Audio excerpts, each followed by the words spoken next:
नमस्कार, बुलेटिन में आपका स्वागत है। आपके साथ मैं हूं जीनत सिद्दीकी। इस बुलेटिन की शुरुआत करेंगे बड़ी खबर के साथ। आपको बता दें, लद्दाख की गलवान घाटी में भारत चीन सैनिकों के बीच हिंसक झड़प हो गई है। झड़प में भारत के 3 सैनिक शहीद हो गए हैं। इनमें एक सेना के अफसर भी शामिल हैं। भारतीय सेना की तरफ से आए आधिकारिक बयान में इसकी पुष्टि की गई है। सोमवार रात को गलवान घाटी के पास झड़प हुई है। दोनों देशों के बीच बातचीत के बाद सब कुछ सामान्य होने की स्थिति आगे बढ़ रही थी, तभी दोनों देशों के सैनिकों के बीच तनाव बढ़ गया। सेना के आधिकारिक बयान के मुताबिक डी एक्सक्लेशन की प्रक्रिया के दौरान भारत और चीन के सैनिकों के बीच हिंसक झड़प हुई है। दोनों देशों के वरिष्ठ सैन्य अधिकारी इस वक्त इस मामले को शांत करने के लिए बड़ी बैठक कर रहे हैं। शॉकिंग खबर है कि हमारे 3 बहादुर जवान ये शहीद हुए हैं। और वो कहां शहीद हुए? पैंगोंग सो लेक के यहां पर, जब स्टैंड ऑफ जो डी एस्केलेशन हो रहा था चाइना के बीच और हमारे बीच, तब ये सारी कार्रवाई हुई है। कल रात को ये सब हुआ है। कैसे ये शहीद हुए, ये सब कहानी हमको अभी तक पता नहीं है, लेकिन जो भी हो, आज तक 1969 से लेकर आज तक एक भी बुलेट फायर नहीं हुई है चाइना और भारत के बीच। ये धक्का बुक्की वाले किस्से, ये हमेशा के पीछे हटने वाले किस्से, ये हमेशा होते थे चाइना और भारत के बीच, लेकिन ये पहली बार हुआ है 1969 के बाद कि यहां पर कुछ टेंशन हुआ है, कुछ बातचीत हुई है, जिसकी वजह से दोनों तरफ के जो लोग हैं वो थोड़े से गुस्से में आ गए और यहां पर यह हरकत हुई है। चाइना की तरफ में कोई कैजुअल्टी है या नहीं, अभी तक हमें पता नहीं चल रहा है। वहीं दूसरी तरफ चीन का प्रोपेगेंडा शुरू हो चुका है। खुद हमला करने के बाद चीन ने विक्टिम कार्ड खेलना शुरू कर दिया है। चीन ग्लोबल टाइम्स के हवाले से चीनी विदेश मंत्रालय का बयान। चीन के विदेश मंत्रालय ने आरोप लगाया है कि भारत जो है वो सीमा उल्लंघन कर रहा है और चीनी सैनिकों से मारपीट की गई है और भारत ने सहमति का उल्लंघन किया। चीन विदेश मंत्रालय ये बात कह रहा है। हालांकि जब हम ग्लोबल टाइम्स का जिक्र करते हैं चीन के अखबार का, चाइना के, तो वो ये भी कह रहा है कि उनके 5 सैनिक मारे गए हैं। बड़े दुख की खबर है कि चाइना के साथ जो डिस्प्यूट चल रहा था वो हायर लेवल पे पहुंच गया है। रात को गलवान वैली में फेस ऑफ में हमारे एक आर्मी ऑफिसर शहीद हो गए हैं और साथ में 2 अदर रैंक्स भी शहीद हुए हैं। ये पहली बार है कि 62 वॉर के बाद चाइना के साथ आमने सामने गोली चली है और इस तरह से कैजुअल्टीज़ हुई हैं। इस पे बहुत गंभीरता से विचार करने की ज़रूरत है। खासकर इस टाइम ये एक फ्लैश पॉइंट है, जैसा कि 62 में हुआ था। इस टाइम मीडिया को भी रिस्ट्रेन थोड़ी रखनी चाहिए, क्योंकि जो भड़काऊ टीआरपी के लिए न्यूज़ चलाई जाती है उससे दूसरी तरफ बहुत ज़्यादा प्रेशर पड़ता है और हमें इस टाइम इस पे थोड़ा संयम से बात करनी चाहिए डिप्लोमेटिक लेवल पे कि क्या इसका सलूशन निकाला जा सकता है। और उत्तर प्रदेश में कोरोना को लेकर क्या कदम उठाए जा रहे हैं, आइए आपको कोरोना बुलेटिन में बताते हैं। के माध्यम से 5 सैंपल के 1082 लगाए गए, जिसमें 150 में पॉजिटिविटी देखी गई और 10 सैंपल के 122 पूल लगाए गए, जिनमें 15 में पॉजिटिविटी देखी गई। आरोग्य सेतु ऐप के जो अलर्ट्स जनरेट होते हैं उन पर लगातार स्टेट के कंट्रोल रूम से फ़ोन होता है और अब तक हम 83,462 लोगों को कॉल कर चुके हैं और उन्हें हमने ये अवगत कराया है कि आप किसी न किसी संक्रमित व्यक्ति के संपर्क में आए हैं, नज़दीक आए हैं, इसीलिए अलर्ट जनरेट हुआ है, कृपया अपना ध्यान रखें। और उनमें से कुछ लोगों ने ये बताया, 166 लोगों ने, कि वो संक्रमित हैं वास्तविक रूप से अभी और उनका इलाज विभिन्न कोविड अस्पतालों में चल रहा है। इसी प्रकार से 3,415 लोगों ने बताया कि वो इस समय क्वारंटाइन में हैं।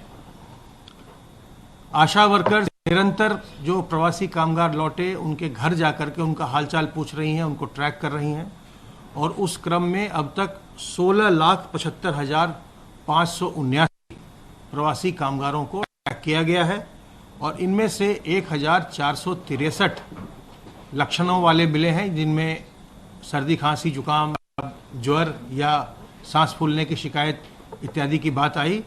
आशा वर्कर्स ने उसे सूचित किया और उस सूचना के आधार पर इन लोगों के सैंपल्स लेकर उसकी जांच की जा रही है। अब तक 1017 लोगों के जांच के परिणाम आ चुके हैं, जिनमें 164 कोविड पॉजिटिव मिले और 853 कोविड नेगेटिव मिले हैं। सर्वेलेंस के कार्य के अंतर्गत अब तक 18,070 इलाकों में सर्वेलेंस का कार्य किया गया, जिसमें 5,778 हॉटस्पॉट के कंटेनमेंट के एरियाज़ हैं और 12,292 नॉन हॉटस्पॉट के एरियाज़ हैं जिनमें सर्वेलेंस का कार्य किया गया है। अब तक 1,23,982 टीम दिवस के माध्यम से 93,42,785 घरों का सर्वेलेंस किया गया, जिसमें 4,76,56,168 लोग रहते हैं। इतनी बड़ी संख्या में सर्वेलेंस में लोगों को लिया गया है। प्रदेश में कोविड के साथ साथ जो कोविड केयर है उसमें आप जानते हैं कि हमारी एक त्रिस्तरीय व्यवस्था है L1, L2, L3 की, और जिसके अंतर्गत हम लोगों ने 1,01,236 बेड्स की व्यवस्था की है और ये व्यवस्था 563 फैसिलिटीज़ में है। 563 इसके लिए फैसिलिटीज़ चिन्हांकित हैं जिनमें ये बेड्स की व्यवस्था सुनिश्चित की गई है। अगर जैसे नंबर्स आएंगे वैसे वैसे हम इन जो हमारी जो फैसिलिटीज़ हैं इनको हम वैसे वैसे स्टार्ट करेंगे। वैसे इस समय इनमें से 139 फैसिलिटीज़ में मरीजों को रखा गया है। जो हमारे एक्टिव केसेस हैं 5,259 वो प्रदेश के विभिन्न जिलों में हैं और 139 फैसिलिटीज़ में उनको रख के उनका इलाज हो रहा है। इसके अतिरिक्त कोविड केयर के अतिरिक्त ये भी अत्यंत ज़रूरी है कि नॉन कोविड केयर भी लोगों को मिलता रहे, और इस पर माननीय मुख्यमंत्री जी के बड़े स्पष्ट निर्देश थे कि हमको लोगों को नॉन कोविड केयर यानी कोविड के पेशेंट नहीं हैं बल्कि अन्य बीमारियों से ग्रस्त हैं, उन्हें भी आकस्मिक सेवाएं और आवश्यक सेवाएं अवश्य उपलब्ध होनी चाहिए। और उसके क्रम में न केवल शासनादेश किया गया जिसमें आकस्मिक सेवाएं, आवश्यक सेवाएं और जो इलेक्टिव सर्जरीज होती हैं जिसको आकस्मिक नहीं कहा जा सकता, जैसे गॉल ब्लैडर का है वो आप किसी भी समय कराते हैं, लेकिन जो इलेक्टिव सर्जरीज हैं उनको भी शासनादेश के द्वारा उनको भी अनुमन्य कर दिया गया है। वो भी प्रदेश में चल रहे हैं सब जगह। और जो उसके अलावा जो इम्पोर्टेंट चीज़ें हैं जैसे टीबी के मरीज़ हैं या HIV के मरीज़ हैं या और जो NCD क्लिनिक्स हैं उन सबको भी चलाने की अनुमति शासनादेश द्वारा पहले ही दी जा चुकी है। केवल अनुमति नहीं दी गई है बल्कि जो मेडिकल इन्फेक्शन से ये कोरोना वायरस का स्प्रेड न हो इसके लिए सभी निजी चिकित्सालयों को प्रशिक्षण भी उपलब्ध करवाया गया, उनको पूरा प्रोटोकॉल भी उपलब्ध करवाया गया। उस क्रम में 3 जूम सेशन के माध्यम से 2,500 से अधिक नोट्स पर उनका प्रशिक्षण किया गया। उसके बाद जनपदों में मास्टर ट्रेनर्स के द्वारा वहाँ जो अस्पताल जो चलाने के इच्छुक थे, शुरू करने के इच्छुक थे, उनके एक एक नोडल अधिकारी को उसका प्रशिक्षण दिया गया। उन्होंने फिर अपने स्टाफ को प्रशिक्षित किया। इस प्रकार से यह कार्य लगातार हो रहा है। जितने भी सरकारी जिला चिकित्सालय हैं, संयुक्त चिकित्सालय हैं, महिला चिकित्सालय हैं, जितने भी मेडिकल कॉलेजेस हैं, इन सब में जो non Covid care, emergency, essential और अन्य सुविधाएं लगातार उपलब्ध कराई जा रही हैं। इसके अलावा अब इस जो सूचना हमारे पास है उसके अनुसार प्रदेश के 3,324 निजी चिकित्सालयों में भी, निजी नर्सिंग होम में भी ये सुविधा जनता को उपलब्ध कराई जा रही है। जो हमारे प्रदेश में एक जो कम्युनिटी सर्वेलेंस का मॉडल बनाया गया वो एक अच्छा मॉडल निकल कर आया है, जिसमें ग्राम निगरानी समिति और मोहल्ला निगरानी समिति की बड़ी महत्वपूर्ण भूमिका देखने में आई है संक्रमण को नियंत्रित करने में और लोगों को जागरूक करने में। जो हमने लगातार IEC किया, उनसे संवाद किया, उसका ये परिणाम हमको देखने में आ रहा है कि जो संक्रमण है उसका विशेष विस्तार नहीं हुआ है और ये लोगों के जागरूक रहने से और सतर्क रहने से भी ऐसा संभव हो सका है कि इतने बड़े प्रदेश में संक्रमण की संख्या अभी तक, जब हर जगह हम देख रहे हैं कि संक्रमण बड़ी तेजी से फैल रहा है, अभी भी हमारे यहाँ संक्रमण नियंत्रित है। इसका एक बहुत बड़ा कारण यहाँ के जनता का जागरूक रहना भी रहा है और उन्होंने उन 3 चीज़ों को अपनाया है जिससे कि हम संक्रमण से अपना बचाव करते हैं, जिसमें साबुन पानी से हाथ बार बार धोते रहना और अपने मुंह और नाक को फेस मास्क से, दुपट्टे से, रुमाल से, गमछे से कवर करके रखना, और उसके साथ ही साथ सार्वजनिक स्थलों पर जब भी जाएं तो लोगों से 2 गज की दूरी बनाकर रखना। इस प्रकार से इन चीज़ों का पालन करके लोगों ने संक्रमण को नियंत्रण में रखा है। और मेरी पूरी ऐसी मेरी आशा है और आपसे अपेक्षा है, आपसे अनुरोध है कि हम और आप मिलकर के इस संवाद को, इस संदेश को हम जन जन तक पहुंचाएं, और लोग इन तीन तरीके हैं इनको अपना करके संक्रमण की श्रृंखला को संक्रमण को नियंत्रित रखें, और प्रदेश में संक्रमण जो है इसको बिल्कुल ही हम खात्मे की ओर ले जाएं। अब मैं अनुरोध करूंगा अपर मुख्य सचिव गृह से।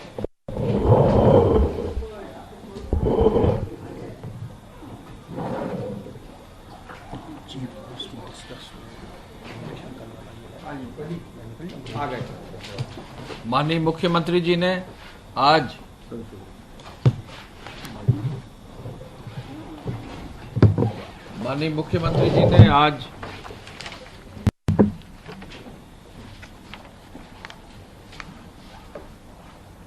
टीम 11 की बैठक की। टीम 11 की बैठक के क्रम में आज महत्वपूर्ण निर्णय लिए गए हैं। कैबिनेट में माननीय मुख्यमंत्री जी ने श्रमिक और कामगारों के लिए जो एक कार्य योजना बनाने का निर्देश भी दिया था, उस पर भी आज चर्चा हुई। और आज कैबिनेट में मुख्यमंत्री जी की अध्यक्षता में कामगार और श्रमिक सेवायोजन एवं रोजगार आयोग का गठन हुआ। आप सबको विदित है कि इस आयोग के गठन में प्रदेश सरकार ने ये निर्धारित किया है कि कामगारों एवं श्रमिकों के लिए सेवायोजन और रोजगार सृजन स्थापित प्रक्रिया का क्रियान्वयन, सतत अनुश्रवण व मूल्यांकन करना है। प्रदेश के कामगारों और श्रमिकों के लिए केंद्र सरकार और राज्य सरकार की योजनाओं से उनको जोड़ना है। प्रदेश की योजनाएं राष्ट्रीय आजीविका मिशन, विश्वकर्मा श्रम सम्मान, एक जिला एक उत्पाद, माटी कला बोर्ड, खादी एवं कुटीर उद्योग, खाद्य प्रसंस्करण, फार्मर प्रोड्यूसर ऑर्गेनाइजेशन और मनरेगा जैसे विभिन्न योजनाओं में उनको जोड़ने का है। उनकी स्किल्स को आइडेंटिफाई करके उनको अपग्रेड करके स्किल सेट को आगे बढ़ाने का है। उनके बारे में फील्ड स्तर पर डेटा इकट्ठा करने का है। क्या स्किल्स उनके लिए परोक्ष और प्रत्यक्ष रूप से सृजित किए जाएंगे, क्या रोजगार उनके लिए संभव होगा, सेवा योजन के पोर्टल से उसको आगे बढ़ाने का है। गैर सरकारी क्षेत्र यथा उद्योग, सेवा क्षेत्र और प्राथमिक क्षेत्र में भी डेटा बैंक का उपयोग कर युक्त उसकी जो है उपयोग करने की बात भी है। प्रशिक्षण कार्यक्रम आयोजित करने के लिए कौशल विकास का ये भी निर्णय लिया गया है। और उद्योग में प्रशिक्षित करने के अवसरों के लिए अप्रेंटिसशिप को भी, ऑन द जॉब प्रशिक्षण को भी आगे बढ़ाने का निर्देश है। ये एक बहुत ही महत्वपूर्ण निर्णय है। जो आयोग है वो मुख्यमंत्री जी की अध्यक्षता में गठित है और इसमें श्रम मंत्री जी, माननीय औद्योगिक विकास मंत्री जी एवं माननीय सूक्ष्म लघु एवं मध्यम उद्योग एवं निर्यात प्रोत्साहन विभाग के माननीय मंत्री जी इसके उपाध्यक्ष होंगे। ये एक बड़ा कार्य हुआ है। साथ ही साथ आज गृह विभाग के माध्यम से कैबिनेट में निर्णय लिया गया है कि जो उत्तर प्रदेश के मूल निवासी हैं, केंद्रीय अर्धसैनिक बल में, सेना में, थल सेना में, वायु सेना में, जल यानी सेना में, तो इन सभी जो भी अर्धसैनिक बल हैं, अभी तक प्रदेश सरकार उनके शहीद होने पर, उनके ऑन द जॉब, उनकी मृत्यु होने पर 25 लाख रुपए की धनराशि दी जाती थी। आज कैबिनेट में मुख्यमंत्री जी की अध्यक्षता में यह निर्णय लिया गया है कि जो भी शहीद होगा हमारे प्रदेश का, किसी भी बल का होगा, तो उसे उसके परिवार में कुल 50 लाख रुपए की धनराशि दी जाएगी, जिसमें से 35 लाख रुपए की धनराशि उनकी पत्नी और उनके बच्चों को दी जाएगी और 15 लाख रुपए की धनराशि उनके जो माता पिता हैं, जो भी सर्वाइविंग मेंबर्स होंगे, उनके लिए दिया जाएगा। ये बहुत ही महत्वपूर्ण निर्णय है और इसे 1 अप्रैल 2020 से लागू कर दिया है। आपको मालूम है कि शहीद कर्नल शर्मा साहब का जो है मुठभेड़ में जम्मू कश्मीर में उनको जो है वो शहीद हुए थे और सर्वप्रथम उनके परिवार में 50 लाख की दर से सहायता दी जा चुकी है और उसी क्रम में अब ये नीति प्रदेश के लिए लागू कैबिनेट में माननीय मुख्यमंत्री जी की अध्यक्षता में की गई है। आज माननीय मुख्यमंत्री जी की अध्यक्षता में यह निर्णय लिया गया है कि लगातार प्रतिदिन जिलाधिकारियों से समीक्षा करके अस्पतालों का भ्रमण उनके स्वयं के द्वारा किया जाए। स्वास्थ्य विभाग के नोडल अधिकारियों से डिटेल्स लेकर जो अभी चिकित्सालयों का निरीक्षण किया है उन पर भी फॉलोअप किया जाए। संक्रमण की दृष्टि से प्रदेश का एनसीआर क्षेत्र बहुत ही संवेदनशील है। मुख्यमंत्री जी ने कहा है कि एनसीआर क्षेत्र में जहां यथा आवश्यकता जो भी सावधानी बरती जानी है, जिला प्रशासन और पुलिस को वो सावधानी बरती जानी चाहिए और किसी भी सूरत में किसी भी व्यक्ति के लिए संक्रमण का कोई खतरा ना हो, इसके लिए जो भी कदम उठाए जाने हैं वो कदम अवश्य उठाए जाए। मेरठ मंडल के सभी जनपदों के कोविड चिकित्सालयों बेड की संख्या को दुगना करने का निर्देश इसी क्रम में उन्होंने दिया है। कोविड के संक्रमण रोकने के लिए संक्रमित लक्षणविहीन व्यक्ति भी यानी नॉन सिम्टोमेटिक व्यक्ति को भी जो है कोविड फैसिलिटी में रखना, न कि होम क्वारंटाइन में भेजना, यह भी निर्णय उनके स्तर से लिया गया है। राज्य सरकार ने आज ये समीक्षा की है मुख्यमंत्री जी की अध्यक्षता में कि प्रत्येक जनपद में जो सरकारी चिकित्सालय हैं, जो निजी चिकित्सालय हैं, उनमें सब में ओपीडी सुचारू रूप से चले और हर व्यक्ति को जो भी जिसकी आवश्यकता है उसके लिए स्वास्थ्य सेवाएं उपलब्ध रहे। चिकित्सालय और स्वास्थ्य विभाग के प्रोटोकॉल के अंतर्गत पूरी सावधानी बरती जाए, जिससे जो भी व्यक्ति को चिकित्सकीय सुविधा दी जाए, कहीं ये ना हो कि संक्रमण की वजह से अस्पताल पर प्रभाव पड़े, तो पूरा प्रोटोकॉल फॉलो करते हुए पूरी सुरक्षात्मक व्यवस्था लागू करके इसको आगे बढ़ाया जाए। जनपदों में जो वेंटिलेटर लगाए गए हैं उनको और अधिक मजबूती से उनका अनुश्रवण किया जा रहा है। डॉक्टर्स वहां एनेस्थेटिस्ट उपलब्ध होकर उन वेंटिलेटर्स को चालू किया गया कि नहीं, ये पूरा फिर से चेक किया जा रहा है और साथ ही साथ उनको वेंटिलेटर्स के प्रत्येक जनपद में संख्या का वेरिफिकेशन हेल्थ विभाग के माध्यम से भी और जिला प्रशासन के माध्यम से भी किया जाएगा। मुख्यमंत्री जी ने बैंकों द्वारा सभी पात्र एमएसएमई इकाइयों को ऋण की सुविधा देने का भी निर्देश दिया है और यह कहा है कि प्रत्येक दशा में जो भी ऋण भारत सरकार की योजनाओं में प्रधानमंत्री जी के पैकेज के अंतर्गत दिए जा सकते हैं, उनका जो है कार्रवाई सुनिश्चित की जाए। मुख्य सचिव महोदय को उन्होंने निर्देशित किया कि नगर निगम कर्मियों के वेतन के भुगतान पर जो भी समस्या है उसका शीघ्र निस्तारण करें। गृह विभाग की सूचना के अनुसार कल तक 66,209 एफआईआर दर्ज कर दी गई हैं और 1,79,860 लोगों को नामजद किया गया है। प्रदेश में 55,889 वाहन सीज किए गए हैं और अब 29,55,00,000 रुपया की धनराशि जो है चालान जमा किया गया है। 2,99,250 वाहनों को परमिट दिया गया है और ईसी एक्ट के अंतर्गत 701 एफआईआर दर्ज कर 921 लोगों के खिलाफ कार्रवाई करते हुए 327 लोग गिरफ्तार किए गए हैं। फेक न्यूज के 1477 मामलों पर कार्रवाई की जा रही है। प्रदेश 2406 हॉटस्पॉट्स हैं, जिनमें 785 क्षेत्र पड़ते हैं। 9 लाख से अधिक मकान हैं। 54,68,000 से अधिक लोग इनमें निवासित हैं। और इसी के साथ इस बुलेटिन में इतना ही। नमस्कार।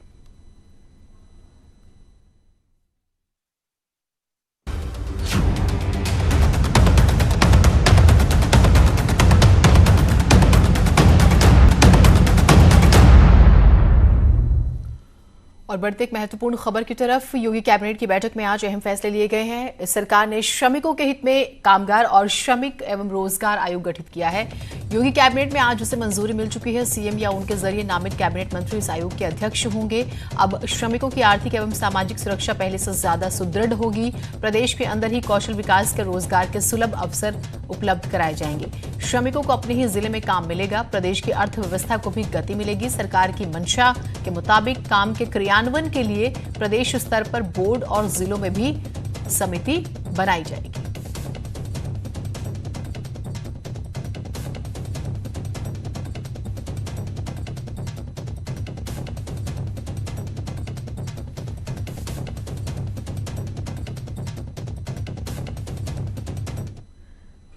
उधर लखनऊ में सीएम हेल्पलाइन 1076 में कार्यरत कंपनी को नोटिस जारी किया गया है। कंपनी से ओरविन बीपीओ सर्विस लिमिटेड को सीएमओ ने नोटिस जारी किया है। अब तक कंपनी के 82 से ज्यादा कर्मचारियों की रिपोर्ट कोरोना पॉजिटिव आ चुकी है। कंपनी पर लॉकडाउन की गाइडलाइंस को दरकिनार करने का आरोप है। सीएमओ ऑफिस ने नोटिस में 3 प्रमुख बातें पूछी हैं। क्या दफ्तर में सोशल डिस्टेंसिंग, सैनिटाइजेशन और मास्क का इस्तेमाल किया गया? अगर किया गया तो फिर इतने मामले कैसे बढ़े? हेल्पलाइन में जो कर्मचारी काम करते थे 1076 में, उनकी जो कार्य अदाई संस्था यानी कि जो मैन पावर की एजेंसी थी, यानी जिस कंपनी के जरिए से वो तमाम लोग काम कर रहे थे, उस कंपनी को सीएमओ ऑफिस की तरफ से एक नोटिस भेजा गया। साफ तौर से आप देखें कि सीएमओ दफ्तर पर हम मौजूद हैं। उस कंपनी को नोटिस में साफ तौर से कहा गया है कि दफ्तर में सोशल डिस्टेंसिंग, सैनिटाइजेशन और मास्क का प्रयोग किया गया या नहीं किया गया। ऐसा नहीं किया गया तो लापरवाही क्यों ऐसी बढ़ती गई? इसके अलावा बड़ी संख्या में जो कर्मचारी पाए गए हैं पॉजिटिव, उनको दफ्तर में आपने क्यों बुलाया? साथ ही में तीसरा सवाल है कि कोविड-19 की गाइडलाइन का पालन आपने क्यों नहीं किया? यानी इन 3 बिंदुओं को इस नोटिस में रखा गया है और कहा गया है कि 3 दिन के अंदर वो सीएमओ कार्यालय को जवाब दें। कुल मिलाकर के अब तक 82 लोग सीएम हेल्पलाइन में जो लोग काम करते थे, इस कंपनी से जुड़े हुए लोग थे, वो लोग पॉजिटिव पाए गए हैं। तो अब इस कंपनी से सवाल जवाब में अभी बात तय होगी कि आखिर अपने कर्मचारियों के साथ इस तरह का रवैया उसने क्यों दिखाया है। कैमरा पर्सन गोपी गिरी के साथ अलाउद्दीन, न्यूज़ 18 लखनऊ। एक और छोटे से ब्रेक के लिए रुक रहे, कहीं मत जाइएगा।